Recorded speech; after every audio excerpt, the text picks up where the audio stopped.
Hey, Tom, we really want you to come back to Mission Impossible. Well, what are you going to do to get me back? Well, would you like to hang off the tallest building in the world? Yes. Ha ha ha ha!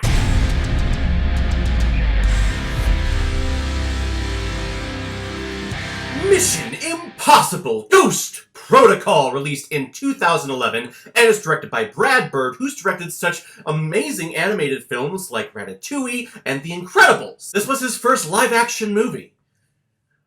Way to go, dude! And this film stars Tom Cruise, Jeremy Renner, Paula Patton, and Simon Pegg. Tom Cruise returns as Ethan Hunt in this franchise that should have been dead a long time ago, but now Ethan is hunting down a group of terrorists seeking to start a nuclear war. And this takes Ethan and his team all around the world, including to Dubai, where they hang out on top of the tallest building in the world. Because in thinking about marketing this movie, Tom Cruise basically said, how can we get people in the seats? Well, let me just hang off the tallest building in the world and people will come to see if I actually fall off and kill myself. The man is insane! But this is the movie that really started that whole concept of the Mission Impossible franchise. What crazy stunt is Tom gonna get himself into next? Find out next time! That's really why these movies are so popular nowadays, is because Tom Cruise is doing some wackadoo stunt that no one would ever do. They would have a stunt double do it at least, right? Now just hanging off the side of the tallest building in the world, or hanging off the side of an airplane as it takes off, or that incredible helicopter sequence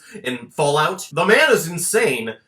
But the method works. So the first Mission Impossible film came out, I believe it was 1995, it could have been 1996, somewhere around there. So by the time that this movie came out, this franchise is about 15 years old. And I remember going to the theater, sitting down and hearing great reviews about this movie. And then after the film concluded, just sitting back thinking, son of a bitch, how is it the fourth film in a franchise that is almost 15 years old blows the other ones out of the water? Because number one, that was playing off of the popularity of the TV show. Mission Impossible 2 is one that we don't like talking about, because they kept trying to do a bunch of kung fu-ish type stuff that just did not work. Mission Impossible 3 was actually a nice return to form for the franchise. It was a very solid spy movie, and it did okay in the box office. Not to the extent of this movie and all the movies preceding this one, because this concept of taking a well-known actor like Tom Cruise, probably, and there's been a lot of debate about this, is probably the last movie star, action star out there. You don't see a lot of movies being opened up by the name of your lead actor anymore. And really the debate is between Tom Cruise and Dwayne "The Rock" Johnson. Those are our two last,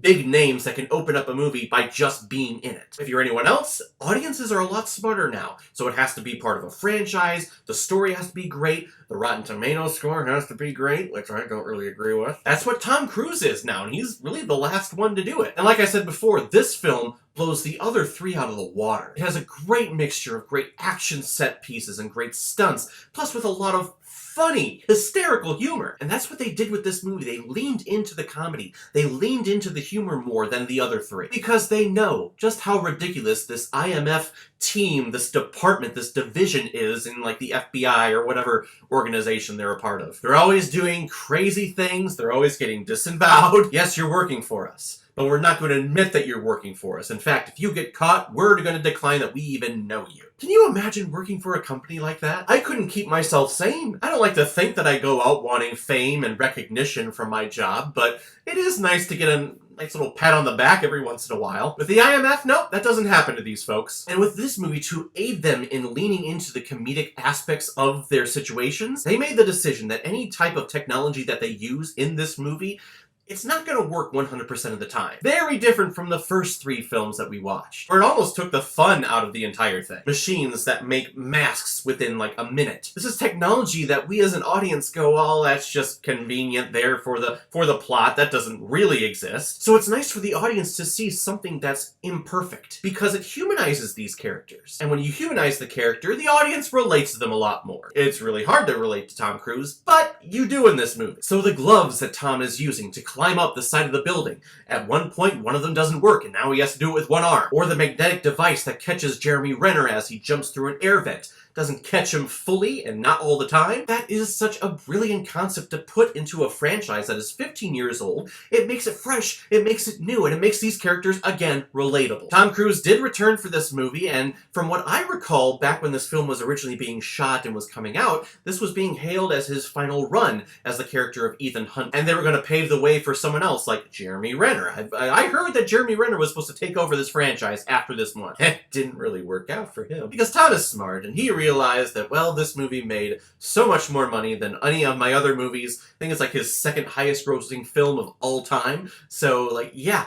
I'm gonna want to return to that. And what can I say? He's great in this role. He's a fantastic runner. And I like Jeremy Renner. I really do as an actor. I think he is very genuine. I think he has great comedic timing. And I liked him in this role, and he appeared in the next one. I wish he would have appeared in Mission Impossible 6. Hopefully we see him later on down the line. Simon Pegg returns from Mission Impossible 3 as Benji. He is the man in the chair, the guy who does all the computer stuff. Now he has his field license. Now he is a field agent. And anytime you put Simon Pegg into anything, he's just delightful. He sparks up the room wherever he goes. And then we also have Paula Patton here, who is another field agent of this team, and she is freaking badass. And I wonder why she hasn't returned to this franchise after this movie. This was the only one, and I love her character. I love her performance here. I really wish her career would have taken off a lot more, because I think she is a great actress. She was in some solid pieces like Precious and Deja Vu I liked her in, but then she chooses films like Warcraft.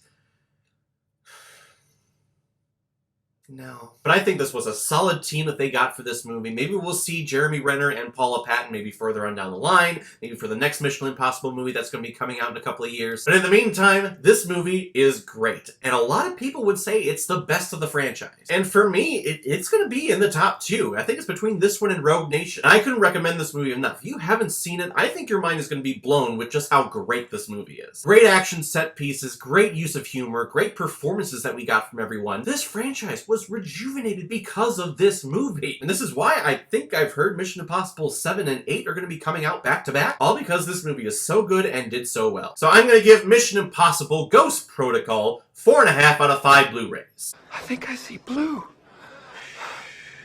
He looks glorious.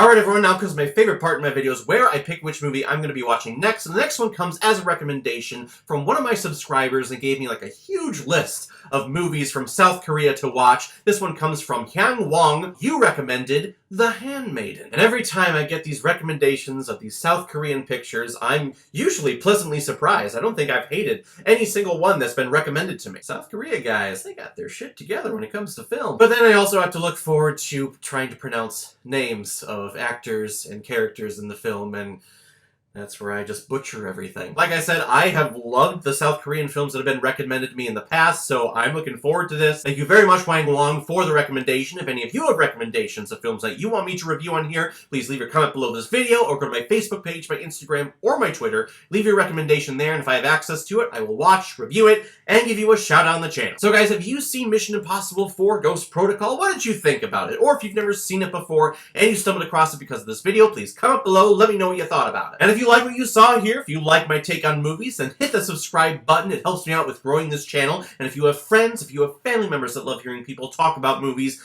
boast about movies, bash on movies, then send them over my way and have them hit the subscribe button. I guarantee they're gonna like what they see. Come on. And remember everyone, if we hit 1,000 subscribers, I will reward everyone by recording myself watching Arachnophobia, which is a movie that I have been scared to watch ever since I was a child because, well, spiders just scare the living crap out of me. It's gonna be entertaining for you. So guys, I will see you next time with my review of The Handmaiden. So in the meantime, be well, be good to each other, and go watch a movie. Take care, guys.